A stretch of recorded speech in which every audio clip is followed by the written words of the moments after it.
Ram heard Hanuman with heart and eyes overflowing, and when he had come to the end of his narrative, said, "The deed done by Hanuman, none else in the world could even conceive of attempting, crossing the sea, entering Lanka protected by Ravan and his formidable hosts, and accomplishing his king's wishes, not only fully, but beyond the fondest hopes of all." And it saddened Ram to think that it was not in his power to reward Hanuman adequately for the supreme joy he had brought. And he said, "O Hanuman, let this embrace of mine stand as an acknowledgment of all that my heart feels in gratitude for your great service to me." So saying, while his whole being thrilled with grateful love, he took Hanuman into his arms and clasped him to his chest. He then said, "Sugriv, Hanuman has indeed wrought a wonder. He entered Lanka, so strongly guarded by the Rakshasas. He has discovered Sita, and by consoling her, has preserved her life. And bringing back good news of her, he has saved my life also. But how are we going to cross the sea? How can our huge army reach the other shore? Before we can attack Ravan's city and the Rakshasas' army, we have first to cross the sea. I see no way of doing it. Our joy in Hanuman's achievement and the good news he has brought is overshadowed by anxiety about our future course." But the Vanar king said, "What is this, my lord Ram? What need is there for dejection? Here are my warriors ready to lay down their lives for you. And let it be our joy to transport you and Lakshman to Lanka. Have no doubt that we can do it. The moment Hanuman saw Lanka, you may take it that the fortress has fallen. Doubt only makes the warrior weak and afraid, and should be cast aside. Our victory is certain. The feeling of confidence in my heart at this moment is a good enough omen for me."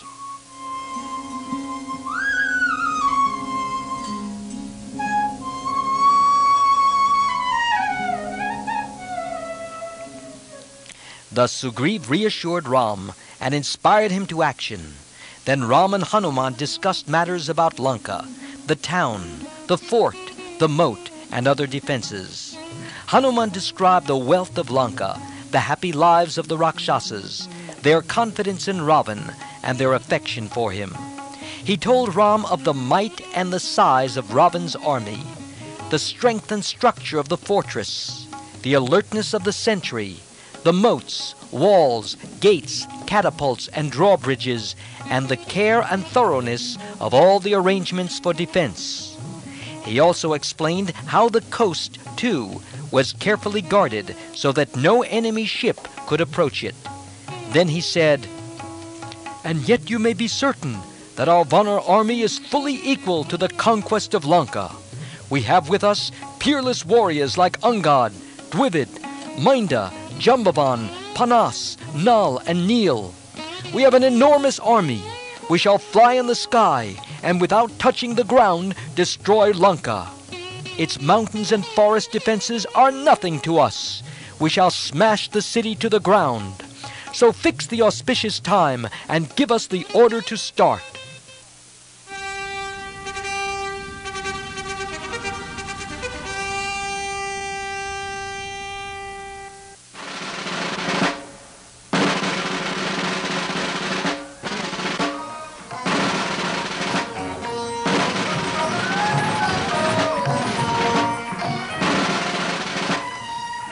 Under the Star of Triumph, Uttar Falguni, at high noon, the army set forward towards the southern sea.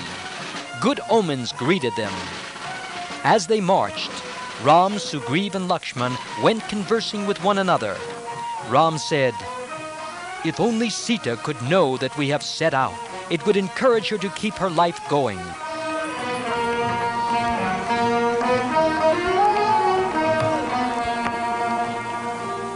scouts who knew the way went ahead, looking out for enemies lying in ambush. They led the army through the regions that could provide food and drink for the huge troops. With speed, the host crossed mountains and forests. The Vanars sometimes carried Ram and Lakshman on their shoulders so that the march might be speedy. Every moment the enthusiasm of the Vanars increased. They jumped and roared and sported. Ram could hear them saying to one another, "I shall kill Ravan. I shall confront and kill him." Neel and Kumud went ahead, reconnoitering in front of the army.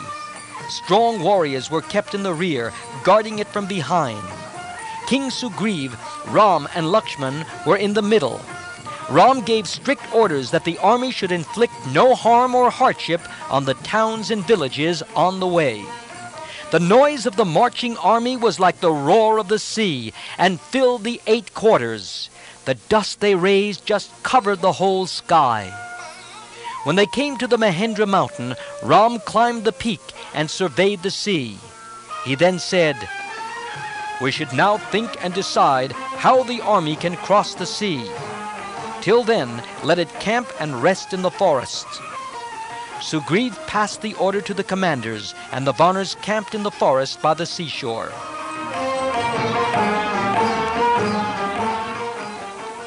When Sugriv, Ram, and Lakshman had satisfied themselves that the whole army had settled in comfort, the 2 brothers retired apart from it.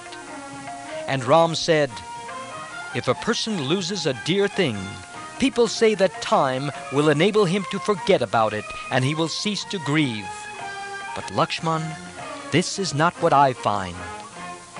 Dejection again seized Ram for the thought of Sita, and her condition preyed on his mind now more than ever before. He grieved. When Ravan seized Sita and carried her off, she must have cried aloud, "My lord, Ram, Lakshman!" But she saw no one coming. We failed to go to her aid. Every time I think of the suffering that she must have gone through, my grief swells up afresh. What am I to do, Lakshman? Like the limbs of one who has drunk poison, my whole body burns with pain. She is held in the grip of the cruel Rakshasis, and she is in great anguish. Janak's daughter, the bride who entered the home of great Dasarath, lies on the bare ground, a prisoner, surrounded by female demons. But Lakshman said, "Ram, stop sorrowing.